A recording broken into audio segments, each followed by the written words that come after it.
nation's military security chiefs briefed the president on the ongoing #End Bad Governance protest at the State House, Abuja. Liberty News correspondent Umar Farouk reports.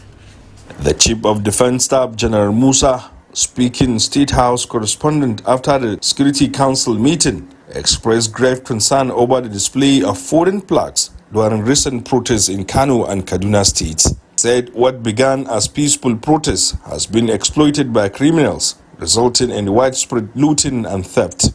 And what we realized is that yes, initially people said it was a peaceful riot, but we have warned against it because we realized that there are individuals that are willing to take advantage of it to cause mayhem, and we can see clearly what has happened since it has commenced. Criminals have taken over, a lot of looting, a lot of stealing and all sorts happening. The CDS also addressed rumors of potential coup d'etat, firmly asserting that all security agencies were committed to defending Nigeria's democracy. Nigeria is a sovereign nation. Nigeria is a democratic nation. All security agencies are here to defend democracy and make sure that democracy continues to strive.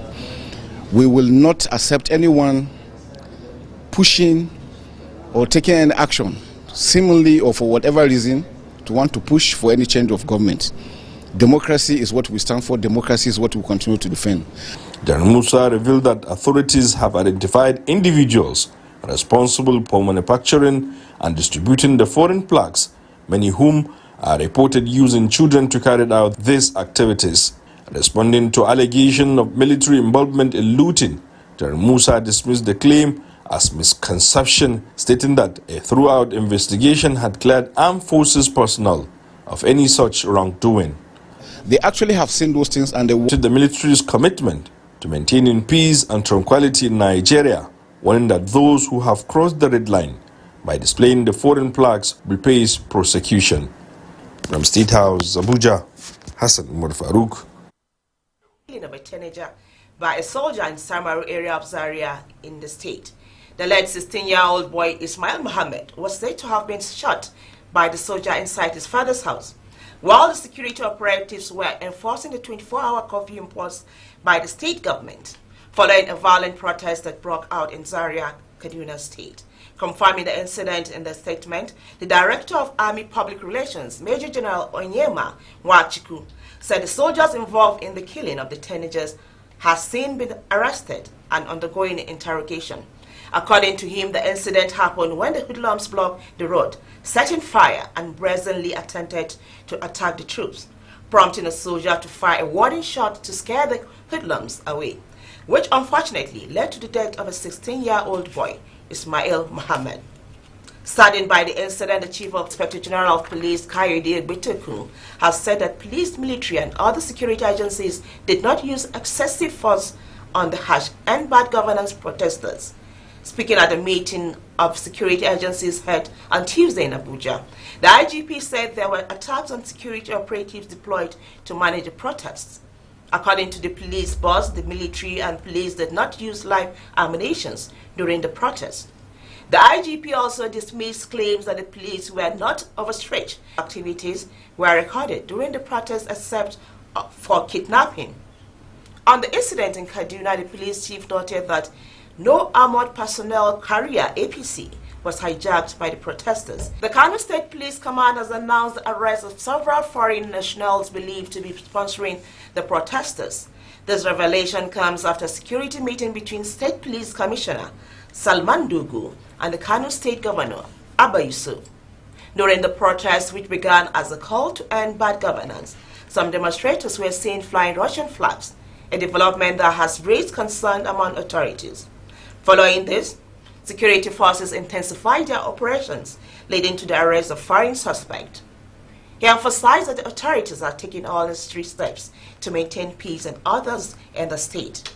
In response to the escalating situation, Governor Abba Yusuf convened an emergency meeting with heads of security agencies. After the meeting, the governor announced a further relaxation of the existing curfew, which will now run from 6 a.m. to 6 p.m. Despite the paramount, the Minister of Education, Professor Tahir Mamman, made the observation at a pre-validation meeting of stakeholders on the national policy on skill development held in Abuja.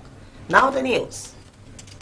The national policy on skills development among students in various schools across the country is aimed at equipping the youth with basic knowledge in order to adopt, innovate, and contribute meaningfully to the nation's workforce. You cannot see the value of what we are saying. I will say the only solution conceivable for now is for us to couple the education at that level with skills, soft and hard skills.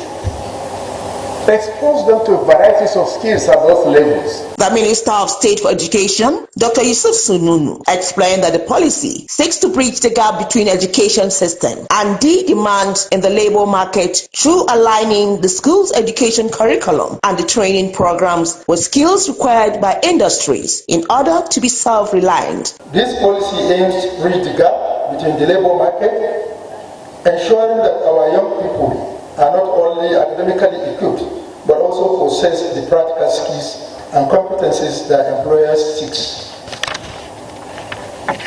The need for we can implement it if Senator Alendume has apologized to the leadership of the ruling All Progressive Party, APC, for not consulting the party before publicly accusing President Bola Ahmed Tinubu's administration of maladministration. Dume, who represents Borno South in the upper chamber of the National Assembly, however, said that he stands by his words, insisting that whatever he said or did was out of patriotism. The senator was removed and replaced by Senator Mohammed Mungono, following a letter by the ruling party to sanction the lawmakers for his hurtful and unguarded statement against the president. In the letter jointly signed by the APC National Chairman Abdullahi Ganduji and National Secretary Senator Ajibola Basiru, the party directed the upper chamber to sanction the lawmaker, being a high-ranking leader of the party, for deliberately failing to utilize party machineries to vent his anger before going public. Ndume had in an interview with BBC House Service alleged that President Bola Ahmed Tinubu was held captive by forces in the presidential villa.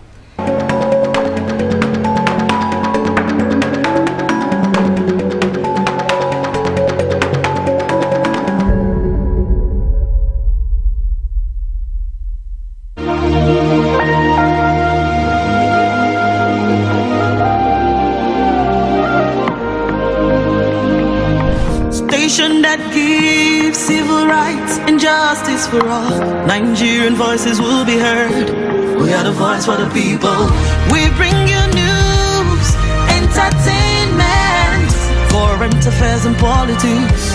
Station you can trust with numerous awards. The #1 for Nigeria, indigenous, bilingual news platform. From the north with national flavor. Liberty, TV and radio. Broadcast house of your choice. Voice for all. Liberty, TV and radio. Bilingual news platform. We are the voice for all. You see, Liberty is a station that we love so much. I would like to acknowledge the people who give it the best of the best. Ijani Ramalan, the station's executive chairman. Much love. Sanu. Issues in the news, can it be true? Voice for all. Liberty World News, Obodo Naija. Voice for all. Guest of the week, democracy in practice. Voice for all.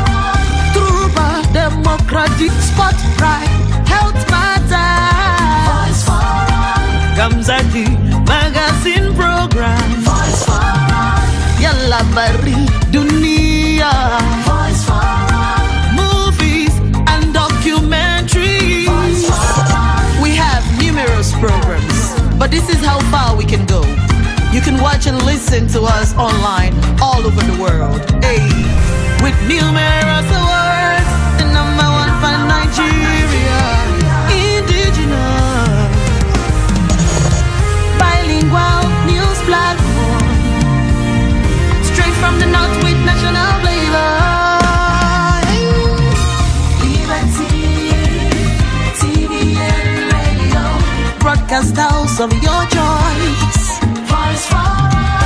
Liberty.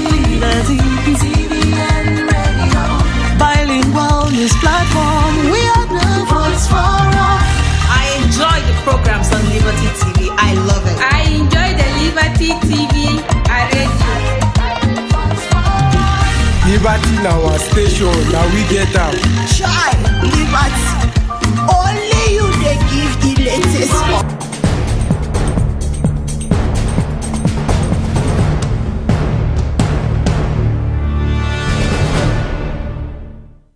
Coordinating Minister of the Economy, Wale Edun, has revealed that the country currently spent $600 million on fuel importation monthly. He stated that the high import bill is due to neighboring countries up to Central Africa benefiting from the country's fuel import.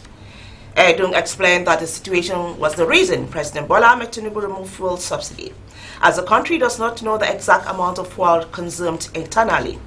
According to a report, the National Bureau of Statistics, the country's petrol import was reduced to an average of 1 billion liters monthly after President Bola Ahmed Tinubu, so it was going to be just a few.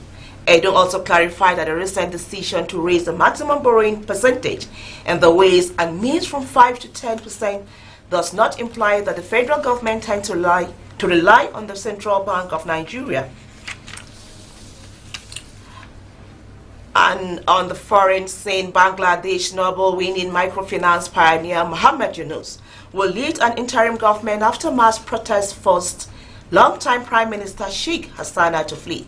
The presidency announced. The appointment came quietly after student leaders called on the 84-year-old Yunus, credited with lifting millions out of poverty in the South Asian country, to lead. The decision was made in a meeting with President Mohamed Shanubuddin, the heads of the Army, Navy and Air Force, and student leader. The president dissolved parliament and other demands of the student leader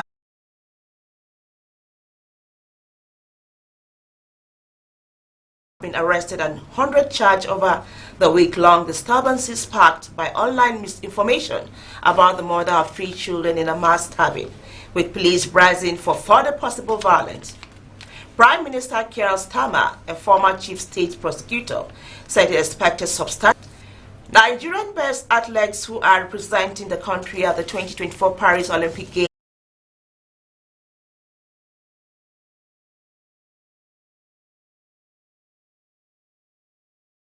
of the training are grants to athletes. He said the athletes were paid after initial complaints by the home-based athletes about an age-old tradition of not being paid training grants for competitions. An announcement was, however, met with another outcry over the disparity of the amount paid to the foreign-based athletes and their home-based counterpart. It was reported that the foreign-based athletes were paid a sum of $5,000 as their training grant for the game, while their local counterparts got $1,000. A member of the women's 4x